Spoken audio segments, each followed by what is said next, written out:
ઘણા વખત પહેલા એક મોટા રાજ્યમાં એક ચોર ચોરી કરતો હતો. 5 સૈનિકો એના પાછળ ભાગ્યા.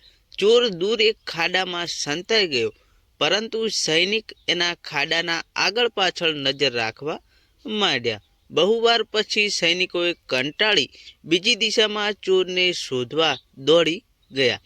હવે ચોરને ભૂખ લાગવા મંડી, એટલે એ પણ સાવધાનીથી નીકળીને ભાગ્યો.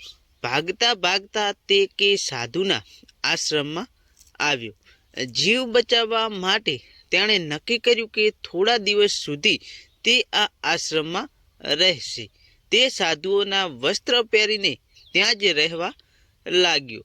સૈનિકો દિવસો સુધી ચોરને શોધતા રહ્યા, પણ સાધુઓ વચ્ચે રહેલા આ ચોરને ઓળખી ના શક્યા.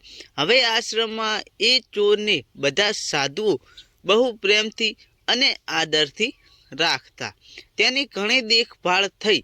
તે હવે પૂજા પાઠમાં અને ભગવાનની કથાઓમાં રસ લેવા લાગ્યો.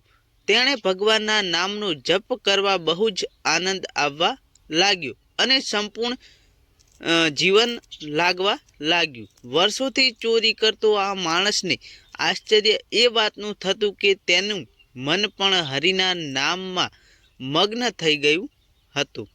ઘણા દિવસો પછી રાજ્યના મહારાજ આવ્યા. તેમણે બહુ વિનમ્રતાથી નિવેદન કર્યું કે 100 સાધુઓ તેના રાજમહેલમાં જમવા આવે અને આ નિમંત્રણનો સ્વીકાર કરી તેને ધન્ય કરે. ઘણા સન્માનથી બધા સાધુઓને મહેલમાં બોલાવીને તેમને જમાડ્યા. મિત્રો, આ 100 સાધુઓમાંથી એક સાધુ પેલો ચોર હતો.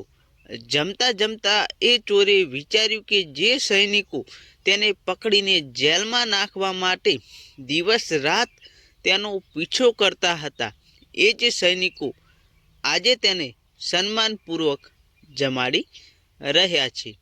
સાધુ જીવન જીવતા આ ચોરે ઊંડો વિચાર કર્યો કે તેના કર્મ બદલતા જ તેનું જીવન અને ભાગ્ય બદલાઈ ગયું.